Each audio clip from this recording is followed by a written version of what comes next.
থেকে যাদেরকে মারা হয়েছে সেই প্রতিবাদে আজ শিয়ালদা থেকে ধর্মতলায় যে মিছিল করবেন কতটা সফল হবে? দেখেন, শুধু আবু সিদ্দিক নয়, এ বাংলার প্রান্তে একাধিক মায়ের কোল খালি করে দিয়েছে এই শাসক দল এবং কিছু শ্রেণীর পুলিশকে ক্যাডার সাজিয়ে তারা এই আক্রমণ চালিয়ে যারা পুলিশ কাস্টডিতে নেওয়ার নাম করে এতটাই আঘাত করেছে তারা মৃত্যুর মুখে ঢলে গিয়ে তাদের মৃত্যুবরণ করতে হয়েছে। আমরা কেবলমাত্র কয়েকটা নাম হয়তো এখানে মেনশন করতে পেরেছি, এখনও প্রচুর সংখ্যক মায়ের সন্তানরাই হারিয়েছে এই বাংলা থেকে।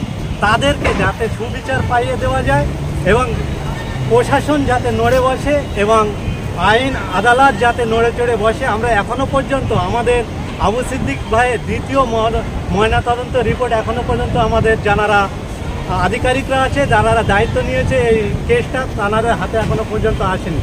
এরকম একাধিক অনিয়া ব্যবহার আমরা পাচ্ছি প্রশাসনের এক শ্রেণীর মানুষের তরফ থেকে।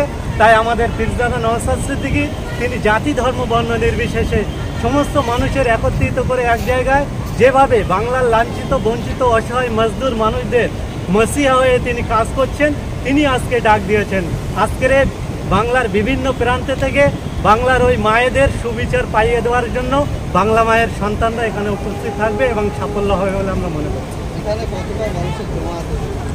দেখেন, আমরা তৃণমূল কংগ্রেসের মতন তো বলতে পারি না যে 5,000 লোক নিয়ে 5 লক্ষ লোক, আমরা মানুষের ওপর ভরসা করি।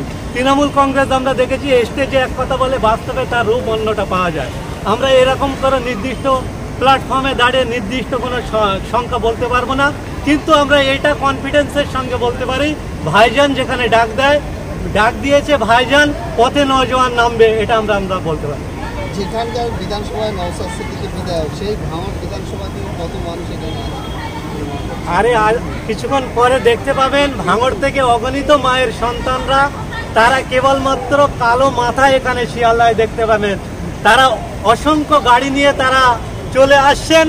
ইতিমধ্যে ভয়তে ভাঙড়ে যিনি দায়িত্ব নিয়েছেন, বর্তমান অবজারভার হিসেবে যিনি কাজ করছেন, ক্যানিং বিধানসভার একজন হারমাত, তিনি ইতিপূর্বে তিনি ঘোষণা দিয়েছেন যে কে কোথায় যাচ্ছে লক্ষ্য রাখার জন্য।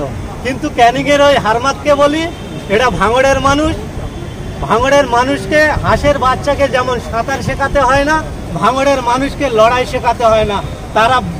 তারা খাল বিল ক্ষেত্রে এই আজকের শিয়ালদার এই স্টেশনে জমায়েত হবে বলে আমরা মনে করছি। আজকে আপনারা দেখছি আইএসএফের পতাকা নিয়ে আসছি শিয়ালদা সাউথ স্টেশনে মেট্রো স্টেশনে, কি জন্য আপনারা এসেছেন? আপনারা জানেন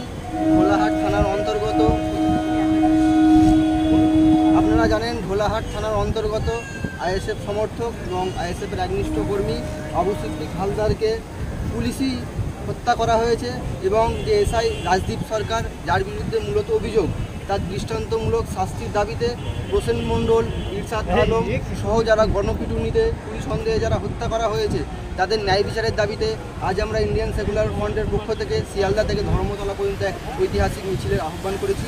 এই মিছিলে কোচবিহার থেকে কাকদ্বীপ সারা রাজ্য জুড়ে বিশাল সংখ্যক মানুষের জমায়েত হতে চলেছে। সূত্রের খবর। কোথা থেকে এসেছিলেন? আমি হাওড়া জেলা আমতাপুর। আজকে কি জন্য জামাত করছেন শিয়ালদা সাউথ স্টেশনে? বর্তমানে পশ্চিমবঙ্গে যে শাসন চলছে, এই শাসন প্রথম মুহূর্তে আমরা শুনেছিলাম বাংলাকে একটা সুশাসন দেবে, কিন্তু তার আড়ালে যে একটা কুশাসন লুকিয়ে আছে সেটা আমরা বুঝতে পেরেছিলাম না। এই কুশাসনের বর্তমানে বহিঃপ্রকাশ ঘটছে। এই বহিঃপ্রকাশ আমরা দেখতে পাচ্ছি, বেশ কিছু মায়ের কোল খালি করে দিচ্ছে, বেশ কিছু সন্তান তার বাবা হারা হচ্ছে, বেশ কিছু বাবা তার সন্তানকে হারিয়ে ফেলছে। এইভাবে আমরা আমাদের সঙ্গীতের মধ্যে তরতাজা যুবকদের আমরা হারিয়ে ফেলছি। তাদের এই নির্বিচারে যে হত্যা বা পিটিয়ে যে মেরে ফেলা হচ্ছে, এরকম যেন আগামীতে আর না ঘটে তার প্রতিবাদ, এবং আগামীতে যেন কোনো মা তার সন্তান হারা না হয়, কোনো বাবা যেন তার সন্তান হারা না হয়, কোনো ছেলে যেন তার বাবা হারা না হয়। ঠিক এই সমস্ত আমরা মানুষকে ঠিক দিশা দেখাবার জন্যেই আমরা পথে নেমেছি।